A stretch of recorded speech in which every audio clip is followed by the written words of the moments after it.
Al comenzar el día, encuéntrese con el Señor temprano por la mañana.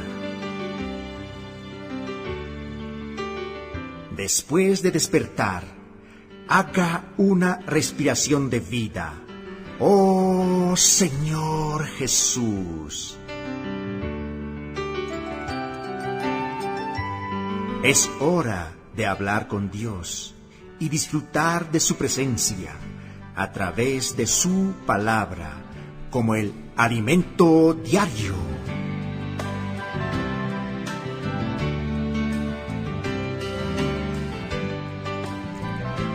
Qué alegría volvernos a encontrar para disfrutar del rico suministro de este día. Hermana Rosy, bienvenida. Jesús es el Señor. Amén, hermano Rafael. Jesús es el Señor. Amados oyentes, bienvenidos a este buen disfrute del alimento diario. Aleluya. Estamos en la serie Dios nos llama a su reino y gloria. Y el tomo es El poder del Evangelio. Estamos en la semana 3. Amén. Y el tema de la semana es una visión panorámica. ¡Qué precioso! Una visión panorámica. ¡Oh, Señor Jesús! Amados, los invitamos a abrir sus Biblias. Vámonos a 1 Tesalonicenses capítulo 1, verso 1. Amén.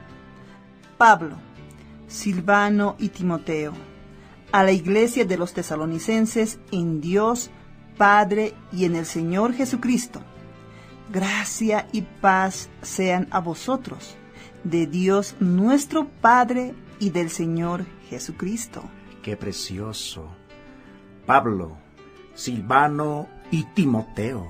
Amén. Pablo, Silvano y Timoteo. Sí, a la iglesia de los tesalonicenses en Dios, Padre y en el Señor Jesucristo. Amén, amado oyente. Usted puede colocar su nombre Sí. y decir Rafael. Amén. Amén, Pablo. Sí. Señor Jesús Gualberto. Amén. A la iglesia de los tesalonicenses en Dios y en este caso a la iglesia en La Paz. Amén. Amén. Sí. En Dios Padre y en el Señor Jesucristo. Qué precioso. Oh Señor Jesús. Sí. Gracia y paz sean a vosotros de Dios nuestro Padre y del Señor Jesucristo. Amén. Gracia y paz sean a vosotros, de Dios nuestro Padre y del Señor Jesucristo. Aleluya. Alabado sea el Señor, Amén. porque tenemos gracia y paz. Sí, verdad, gracia y paz sean a vosotros. Qué precioso. Amén. De Dios nuestro Padre y del Señor Jesucristo. Aleluya. Realmente es un saludo muy, pero muy alentador. ¿Verdad? Amén. Amén. Hoy veremos la importancia de una visión panorámica. Aleluya. Amados, esta semana vamos a sobrevolar la primera epístola de Pablo a los tesalonicenses para obtener una visión panorámica de las circunstancias experimentadas por el apóstol y sus compañeros. Asimismo, veremos cómo la cultura y la religión de la época fueron un gran obstáculo para el avance del Evangelio, pues generaron una oposición tanto de los judíos como de los griegos.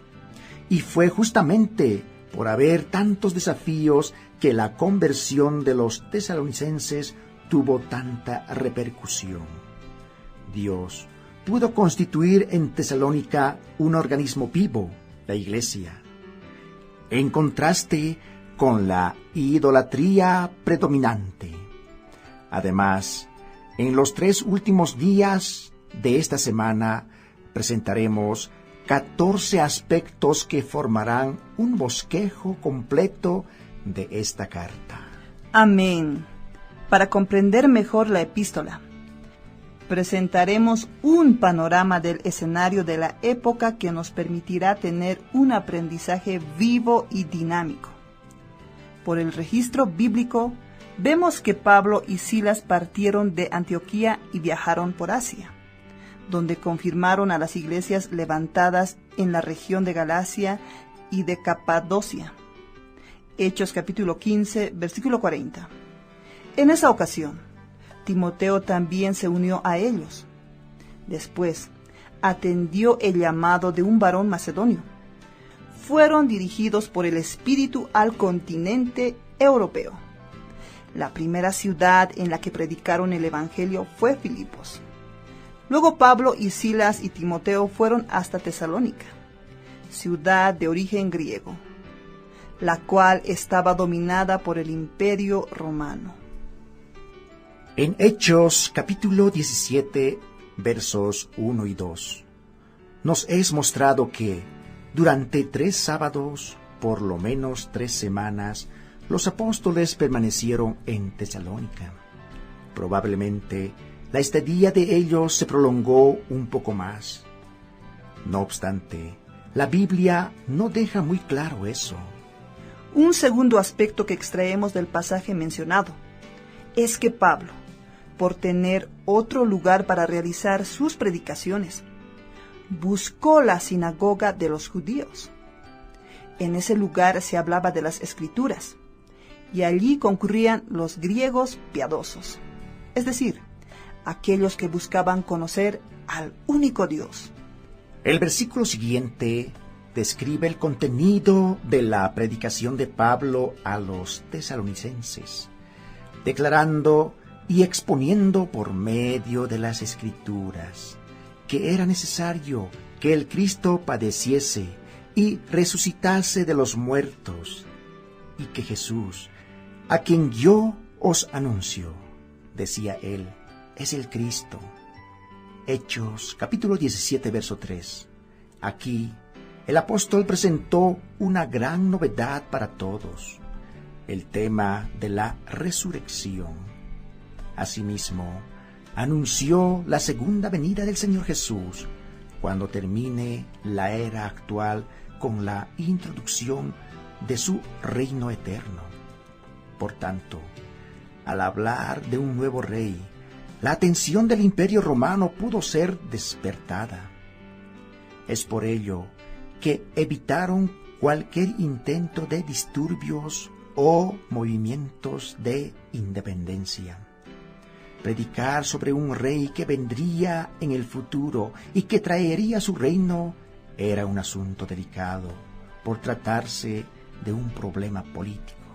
Oh Señor Jesús, claramente podemos percibir quiénes, en el futuro, serían los miembros de la iglesia en Tesalónica, algunos pocos judíos y una multitud de griegos, y algunos de ellos creyeron, y se juntaron con Pablo y con Silas, y de los griegos piadosos gran número, y mujeres nobles no pocas. Eso está en Hechos capítulo 17, versículo 4. El Evangelio también ha alcanzado a mujeres nobles no pocas. Y ese es el primer relato bíblico de lo ocurrido en Tesalónica. El segundo está relacionado con lo que ocurrió en Berea, versículo 12, donde mujeres griegas de una alta posición se convirtieron a Jesús. ¡Aleluya! Entonces, el Evangelio pasó a alcanzar a personas de un alto nivel cultural y social en esa prometida iglesia. De entre los judíos convertidos estaba Aristarco, que fue muy útil a Pablo como su colaborador y compañero de prisiones. Eso está registrado en Hechos capítulo 20, versículo 4. Colosenses capítulo 4, versículo 10. Tales personas, salvas por la predicación del Evangelio, poseían recursos humanos y económicos, un buen entendimiento de la palabra y eran influyentes en la sociedad. Había una gran expectativa por parte de Pablo y Silas con relación al progreso de esa iglesia.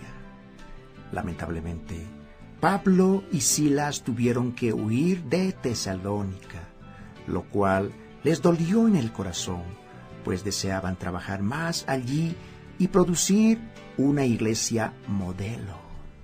Amén. El escenario de esta epístola es muy útil porque nos permite tener una visión más completa del ambiente en el que vivían los tesalonicenses de aquella época. Además, ¿cómo fue levantada la iglesia allí? Amén. Alabado sea el Señor. Oh Señor Jesús. Amados, el escenario de esta epístola es muy útil porque nos permite tener una visión panorámica, una visión completa del ambiente en el que vivían los tesalonicenses de esa época. Amén. Además, ¿cómo fue levantada la iglesia allá? Oh Señor Jesús. Amén. Este evangelio de poder no tenía límites. Ha llegado el evangelio, dice, en este alimento diario, de este día, incluso a aquellos de la alta sociedad. ¿Verdad? Y lo mismo puede ocurrir ahora, ¿no? Porque sí, para la palabra del Señor no hay límites, no hay color, no hay razas, no hay ningún límite. Y eso es lo maravilloso. Sí. Este es el poder del Evangelio. Oh, Señor Jesús. Del cual nosotros hablamos, ¿no? Sí, verdad. Amén. Realmente el Señor ponga tal disposición en nuestro corazón y el Señor nos use, aún ponga las palabras adecuadas para poder hablar a aquellas personas necesitadas.